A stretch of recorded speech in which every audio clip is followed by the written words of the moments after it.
milimo ya usiefayu ine milimo ya wendo la zaru jalime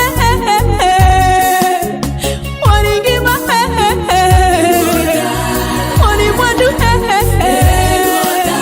ine mamidu. Agwero kamano ni janeno mar Lulu TV mukinyi maber Nyasaye oloso odiochieng' mar tich ariyo ni mondo ochak waradi mondo wapuonjre kuom wach Nyasaye. En thuolo maber mwachako wayudo, koro wabro wuoyo kaka Nyasaye kod Roho Maler bro chikowa mondo wawuo kodi. Mondo mi adhi e wach madwa wuoye mondi eka wanogo mbaka. Adhi wuoyo e buk mar rapar mar chik 17 matin 8. Mondo mi asom kod jawinjo. Muma wacho niya, kapo ni unwang'o buche matek ma ok unyal ng'ado, to nyaka udhi piyo piyo kama Ruoth Nyasaye ma Nyasachu biro yiero. Buchego nyalo bet mag nek, kata mag laro gimoro, kata mag gorok. Unudhi ir jodolo ma jolawi man kuno, kendo ir jong'ad bura moyudo kanie tich kuno, mondo unyisgi wachno, kendo gin ema gining'adnu bura. Gima giwachunu kama Ruoth Nyasaye biro yiero ema nyaka utim. Nyaka uneni utimo mana kaka giwachunu, ma ok uweyo kata matin. Ng'ato ang'ata modagi wach jadolo matiyo ni Ruoth Nyasaye ma Nyasachu kanyo, kata modagi wach jang'ad bura nyaka negi.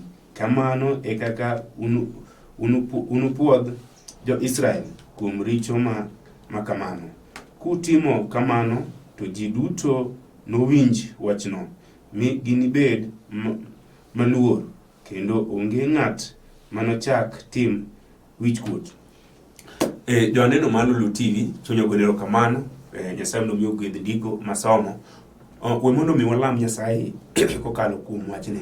Ruoth modak polo mala panda, Jehova maduong' mar ndete, asegonero kamano kod okinyi Jehova miseyawo maber odiochieng' mar tich ariyo ni, mondo wawuo kod chuo kod mon Jehova okinyi kama kapok owuok e ode mondo mi odhi kare mar tich. Wuoth ichung' kode Jehova, to moloyo oro maler mondo mi otel e nyimwa, mondo mi ogwedhwa Jehova. Wachni Nyasaye kabro lor kuomgi, kata weche mabiro wuok e dhoga Jehova, ima mondo mi itelna. Ruoth kitimo kamano to wanating'i gi malo, kapo ni telonwa Ruoth to mana kuom tekoni to wanalam Nyasaye nikech in to mane happy Yesu Ruodhwa. Amen. Jawinjo mar Lulu TV, an madwa wuoyo kodi kod okinyi, giluonga ni Pastor Benedict Oganyo. Awuok e kanisa mar Holy Home Church of Christ, motelni kode jaduong' maluor ahinya, jatenda kendo wuonwa Apostle Peter Chienga kod Bishop Leonard Odongo. Atiyo tich Nyasaye e kanisa wa Dandora. An Dandora kanyo ema anitie, kanye ma wayale wach Nyasaye. Koro Nyasaye mondo miyo gwedhi jawinjo kod okinyi masani kwa dhi wuoyo kodi wach masomo mondiki. Wach madhi wuoye iluongo ni bura, buche matek. Ing'eni nitiere buche moko ma ng'ato nyalo radogo matek, ma ok onyal ng'ado, be ok onyal yalo. Gin buche gi gin weche mang'eny. Bura gi nyalo bedo buche mopogore opogore. Samoro nitie bura manie court, mano be bura. Samoro nitie bura mane bura ma ji ong'e ahinya. Kiwuoye bura nyalo oyo ng'ane ni kod bura e court, mane bura ma ji ong'eyo, ma ji nyalo wuoye. Oyo jawinjo mar Lulu TV, wachni tiende ng'eny. Nitiere bura manyalo bet kati odu kanyo ni usedak higni mang'eny kata higni mogwaro, to nyathi pod onge. Nyiso ni mano bura mosetamu ng'ado tiende, nikech usetemo kod yedhe kendo usetemo limo nyaka daktache madongo ma ji nyalo geno kuomgi. Usedhi nyaka osiptande madongo mago ma ji nyalo geno kete geno margi, to mano pok ong'ado bura mai oduno. Bura ni nyalo bedo bura matek kata man lo milaro e dala. En bura ma ji oseyale, kata assistant chief oseyale, jodongo mag dala oseyale, kata kwero oseyalo burani. Kata kamano pok solution oyudore. Mamomiyo biro mondo mi anyisi ni nitie jal man kod teko, jal modak e polo malo, jal man kod loch kod nyalo ene mano chunge musalaba kigure matek mondo mi ng'adnwa buche mago mok wanyal ng'ado. Emomiyo biro kodu kinyi sani mondo mi wuo kodi kuom bura matek jawinjo mani odi kanyo. Samo en bura moro ma in dhako kata dichuo ni kendo sani higni osechwada 12 samo 15 osedonjo pok itero dhiang' korgi dhako, nyiso ni mano bura mosetami yalo jawinjo. Manik madum no mewuoy kodi sani bura matekno mineno ka tek dier odu kanyo. Ubed kata bura mar dhier samoro modonji dala. En na bura manie dala kanyo en no tamo jo dala no ng'ado. Onu no teme kod pesa mondo mi ong'ad bura no, to kata kamano bura no notamore nyaka sani pok ong'ade nikech ang'o? Ok en bura manie lwet dhano, en bura manie lwet wasigu Satan. En ok nyal ng'ade kod pesa, be ok nyal ng'ade kod ng'eyo kod lony kod somo. Bura manie lwet wasigu Satan e gima dwa mondo mi wuoy sani. Ok adwa wuoyo e bura manie lwet dhano. Ing'e bura manitie lwet dhano jawinjo, mano bura minyalo chiwa soya to bang'e inyalo winjo ni file no lal. Ami inyalo winjo ni bura no nosekethe nikech nisechiemo kod lawyer kata ni usechiemo kod judge. Mano to unyalo ng'ado jawinjo. Mano ok adwa mondo mi wuoy nikech mano to bura ma inyalo ng'ado kod pesa ni. Samoro inyalo uso lopi moro bathe mondo mi ng'ad kod bura no. Adwa wuoyo kod kuom bura manie lwet wasigu Satan. En bura ma ok inyal ng'eyo samoro. Ochami giling' kendo kata odu kanyo unyalo go mbaka kupenjo ni tang'o matimore. Wuomona koni jawinjo, en bura mok unyal ng'ado kod rieko kata kod ng'eyo kata kod lony kata kod mwandu. Bura manie lwet wasigu Satan en bura ma Jehova jal modak polo mala panda iluongo ni Okeu jo-Yahudi no en kende emen kod loch kod nyalo mar ng'ado bura mantiere lwet wasigu. Kata sani jawinjo kamiwinja be nitiere bura moro mineno ka nitiere odu kanyo. En bura matek ma nyose temo samoro bura no nyose kelo pogruok. Dhako nyose dak kende, dichuo nyose dak kende nikech bura nyotamo ng'ado. Sani sama wuoyo ni nitiere dhako ma gisepogo pien kod dichuo nikech bura ma nie odgi nyotamo gi ng'ado, to nyok ging'eyo jal man malo manyalo biro kod teko kod roho maler manyalo fwenyonu kama ti bura ni kaka nochakore kod kaka osechopo. En kende emonyalo chome kudu kinyi sani. Apako Yesu ja Nazareth. Iwinjo dichuo kamibetie minena no, iwinjo dhako kata kopone ninde kitanda ni samoro seya o TV chiko iti iwinja maber kaka wuoyo. Adwa koni niya nitiere jal manothe musalaba, jal manogur. Ingen ene jal manolo bura, jal miwinja wuoyo kuome ni ene jal manolo bura sama notere nyim Pilato. Joka ne ok ong'eyo nume jabura mahono, jaburuodhe ngima en kama odonje moyalo buche to kata obed lawyer machala nade seche go lawyer ok nyal wuoyo nikech jal mamalo chutho osebiro mondo mi ng'ad bura. Mwacho ni sama notere nyim Pilato jogo ne ok ong'eyo jal motere nyim Pilato ni me lawyer mar lawyers, be me lawyer manyalo ng'ado bura motamo dhano ng'ado. Notere nyim Pilato nong'iye wacho no oyo jal to ka jal ng'ado ni bura nikech jal ne jang'ado buche malong'o. Pilato nopuo pi bologo nikech jalno ne ok onyal ng'ado buche osiepna. Nyiso ni ene mong'ado buche mamalo chuth. Onge jal manyalo ng'ado bura ma Yesu Kristo ok ong'ado. Pako Yesu ja Nazareth. Mondo abiro kama no miyo kudi jawinjo kudo kinyi sani. Nitiere buche moko matek moko wanyal ng'ado. Muma lero ni kopo ni wanong'o buchego nyalo bedo mag nek, buchego nyalo bedo mag dhao, buchego nyalo bedo mag goro. Buchego nitiere dala, nitiere dhako kod dichuo modak, adiera kwi onge. Odgi kanyo ka gidak en ni oyo, ok ginyal winjore. Dichuo ka wuok to bawach, dhako be ka wuoyo to wuoyo kaka ene mohero. Kendo nyalo nyisi no oyo dala wane koriemba. Be nitiere ot mana ninde ono pogo podho man ng'en dhako nyalo wuoyo. Gimok ong'eyo ni nitiere bura moro matek mosetamo gi odgi ka. Dichuo be nyalo bawach kwa tinoyo mon ng'eny wako ka madwaro chuo. Be wakoni niya mon mang'eny mineno go madwaro chuo go be ok inyal dak kodgi kaka inyal dak gi mano. Mana mane monego ufweny to ere bura mamonowa ata ere bura mamiwa lwenye odwa ka. Gimonego wanon kod kinyi dhako kod dichuo sama wuoyo kodi ni nitiere Yesu ja Nazareth iluongo nyarombo mar nyirombe duto. Sama obiro kod teko onyalo biro kod teko wadwa kata dier odu kanyo. Bura ma nyose temo ng'ado, nyose luongo jirande mago, nyose biro, nyose luongo jodolo, nyose biro, nyose wuoyo wachno. Kata kamano solution nyopo koyudore. Maonge biro kod solution kod kinyi mondo koni nitiere Yesu ja Nazareth jal ma kodonje dala ene monyalo ng'ado bura matek. Bura madhier sama no donjo dalawa noyudo ka dhier nogo kambi adier ne dala ma kata chumbi ne nyal kwae. Sama na winjo Yesu ja Nazareth ang'eyo teko mar polo na mako bade Yesu na nyise japuonj okikal kapok ing'ado bura madalawa. Yesu ne mano ng'ado bura noloso dala tindo bedo dala. Apako ja Nazareth muga ruodh nyalo kata sane dichuo kami bededo kami winjano goya ne peksen dala u Inge bura ma nyotamo jodala yalo. Samoro nyotamo wuonu. Samoro nyotamo minu. Samoro nyotamo anyuola. Wuonu notemo yale. Kata kamano ne okonyalo. Samoro kwadu notemo yale. Kata kamano ne okonyalo. Samoro minu be nyotemo. Samoro mano ne otame. Wadu moro nyotemo yale. Kata kamano nyotame. Chief magwemu samoro nyose loro redale ukanyo nikech yalo buche madala magu dhao magu mer magu kongo nyose loro mondo miyo yale. Kata kamano wadwa chief wakodo solution bura no podo chwera enu koko mukinyi kurudhiambo nikech nitiere bura moro manie dala no matek to pokunge jal monyalo chomo akoni ni bura no ken madhano bura ne maro sigu satan bura no chief ok nyal yalo bura no jaduongo ok nyal yalo bura na anyuola ok nyal yalo nitiere Yesu ja Nazareth ene mang'eyo kudu kinyi sane ene monyalo biro kod teko mondo miyo yalo bura no kata sani kuya janeno ene mano yalo buche matek mano tamo dhano yalo chieng' moro achiel Yesu no apako sana ja paradiso Jehova maduong' mar neti obiro lor kudu kinyi dichuo ang'e jalo ksamo lor jochiende mabro woka go koko kendo gibiro tetni nikech jal man malo chutho osebiro nyim musalaba osebiro kod sane dichuo ere kamineno ka tekno abro luongo muga ja paradiso abro luongo kewo jo Yahudi abro luongo nyakwar Jese hende jal kende mang'eyo samo donje dala wasigu nyalo go koko kawuok samo donje dala jochiende nyalo gweyo kagikono yor Jehova ma jal mamalo chutho ang'o midwaro kuomwa gibiro dhi kawuono mondo mi dongo thuolo kone dichuo bura mineno ka tekno samini kod bure kot manyose ketie sama nyise yale bura no nyose tamore samoro file magi nyose kete kanyo wadwa bura no nyotamre samoro lawyers nyise wilo mago nyotamore akodi ka wuono dichuo nitire lawyer moro minyalo mako sane iluongo na Jabuja Nazareth hende lawyer mar lawyers hende kamo yale bura nitire jo buche monge pinyo ma Kenya machalo ka korengo gini machalo tinda molo mago joma kodonje bura to dichuo nyalo wacho noyo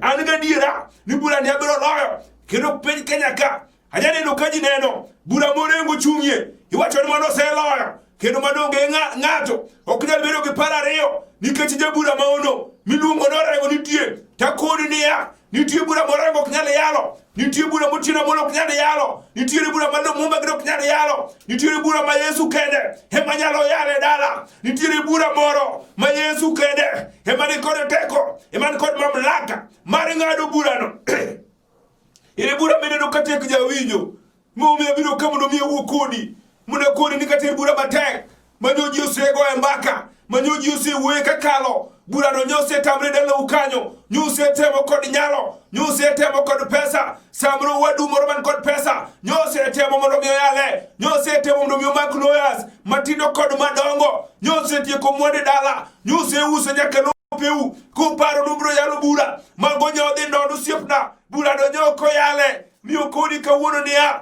kata bura ma Yesu biro yalo el bura masamno nyotamore nyose tamo lawyers ma ijal makubire bura kamo chope modwa yalo bura kanyo kadorengo biro nyalo chung'ie kanyo tiena molo gino heo okonyalo chung'e nyimi Yesu jal ma jabura mahono en ka kodu kinyi dichuo bura miwinjo ka tekno samro fa nie kot okinyale yalo wadwa nyise wuotho biol iseuso mwandu ni samoro iseuso nyaka plodi nikech nyathini mana omak nitiere bura nie kot nitiere Yesu ja Nazareth jama dwa duogo kodo kinyi ene jama ni kod teko ene men kod mamlaka mar yalo buche matek apako Yesu ja Nazareth chieng' moro ka wane pinyo nanda dala gi mitume maura ne nitie dhako nobiro irwa ukono an jowadwa kata unena ka an kin ka ji dok Nairobi ano kadogi abiro dhi dala nikech an kod bura chieng' tich adek adhi yalo bura piny Nakuru nitiere kes kanyo ma ani kodo nokonwa ni kesno oseluorore sani higni koro adek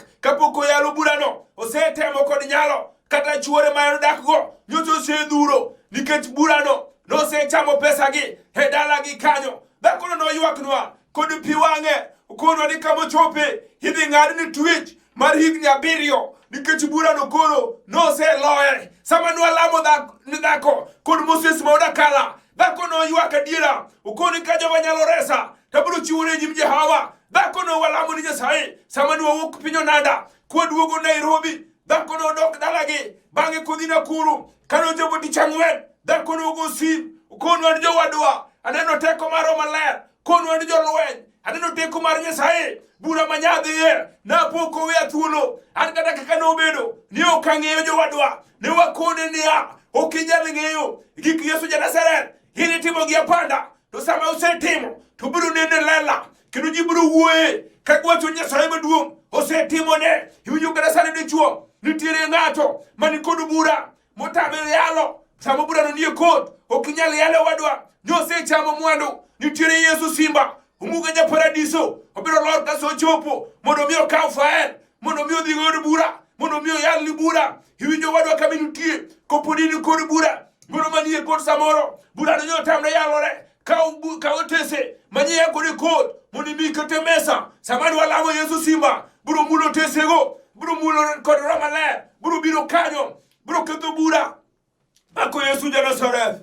Hili wach mineno kateko wadwa manyu setemo kod nyalo samro nyi setemo kod pesa kata kamano nyoko yalo bura manyo nie dier odu kanyo samana kata kamano nyu setemo nyaka juoki nyu setemo nyaka dumba wadumba nyu setemo nyaka kajutamba nyu se wangnu nyaka musuma mago pok nyoko yalo buche pesa manyo se chamo dala manyo nitiere pesa nyu dongu kodhi ni kechango bura chiel manyo nitiere kod sama Yesu no biro apako Yesu Simba kata sane dichuo bura matek mineno no Yesu nyalo ng'ade ubed mar loro siepna man nie odu kanyo mano bura matek manyo setemo kod nyalo nyo se ket dhako usemadho yien nyaluo ukone ni mano rariu nyo mano kichiedho osiptal mana juoke machiedho eni bi chiedhe gi yien mogol mago boke mopone bungu ema dhako nyalo chwako ukete gi chwako yien sufuria mechwake yien chalo mechwake sitrung sufuria tiyo lokore buchalo rateng nikech ang'o oboke mechwake no se loke kodi osiepna burano oboke mideni madhogo ok nyal yalo burano. Nitiere Yesu ja-Nazareth ene duto kum duto abiro duonga jabuja paradiso obiro lor kod teko mondo mi oyal burano manie odu kanyo nyathi biro yudore apako Yesu ja-Nazareth ene manong'ado bura mne dhako mane malor mano odak ka onge nyathi iluongo ni Sara ne onge nyathi samani Yesu nodonjo e dalane kanyo Juti Nyasaye ng'ado bura mane nitiere dalano e sanka nonwang'ore. Iwinjo wadwa kaka wuono bura mar lor no endo Yesu biro ng'ade ene mane ng'ado mar Ana manyiek Penina sama nodak ka lor ma onge nyathi e dier ode kanyo nyieke ne yanye wuoro Yesu Simba jabuno kodonjo kod teko biro biro umuga kama jinyozi wuoye ka jaya ma jinyozi yanyo ema Yesu no dwaro sani mondo mi otimne dwoko jal ma jinyozi wuoye bocho dok nyalere Yesu no biro sani mondo mi ng'ad bura manyo matek no manyo ok nyal ng'ad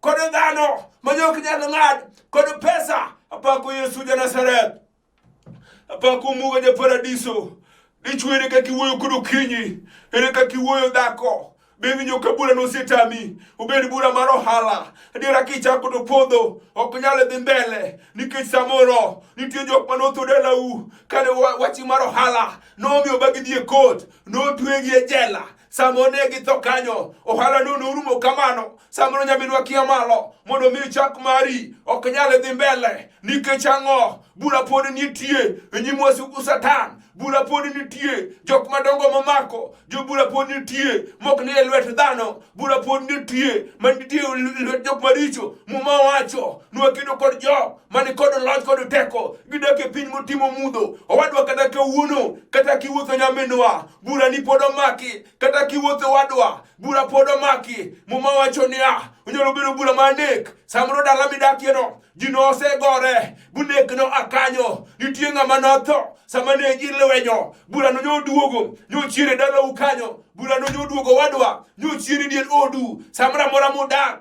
en gima uneno en mana lweny samra mora mudak okunyalo wuoyo kaka dhako gi dichuo ba uradi watachiel nikech ang'o bura muyalo en bura matek en bura ma okunyal kod pesa kod ng'eyo be bura wakuni bura mineno ni mane lwet wasugu Satan en bi okalo somo owadwa kati som bibed kod certificate owadwa kati som bi idh ndege owadwa kati som bibed gi diploma owadwa kati som bibed gi degree owadwa kati som bumi nying ma professor owadwa kati som bumi pe nying ma engineer owadwa kati som bumi nying mar lawyer okinyal ng'ado bura mane lwet wasugu Satan jal ni endi en omuga man malo en kende emen kod nyalo en kende emen kod teko en kende emen kod nyalo mar golo weche manie lwet wasugu Satan. Omiyo kata sani owadwa, ni ere gimineno matek yodu kanyo, ere gimineno matek dalau kanyo, ere gimineno misetemo kod nyalo, ere gimineno misetemo wadwa kaka pok inyale